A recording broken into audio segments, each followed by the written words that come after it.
You are looking at Julian's pronunciation guide, where we look at how to pronounce better some of the most mispronounced words in the world, like this other curious word. But how do you say what you're looking for today?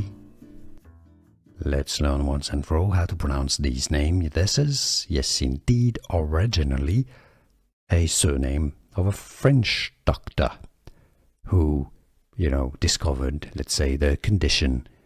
Tourette is the French pronunciation. It's now famous for being the name of a disorder, a syndrome. Tourette. Tourette syndrome. Tourette's syndrome, you can say as well. Tourette's from French Tourette. Tourette's syndrome or Tourette.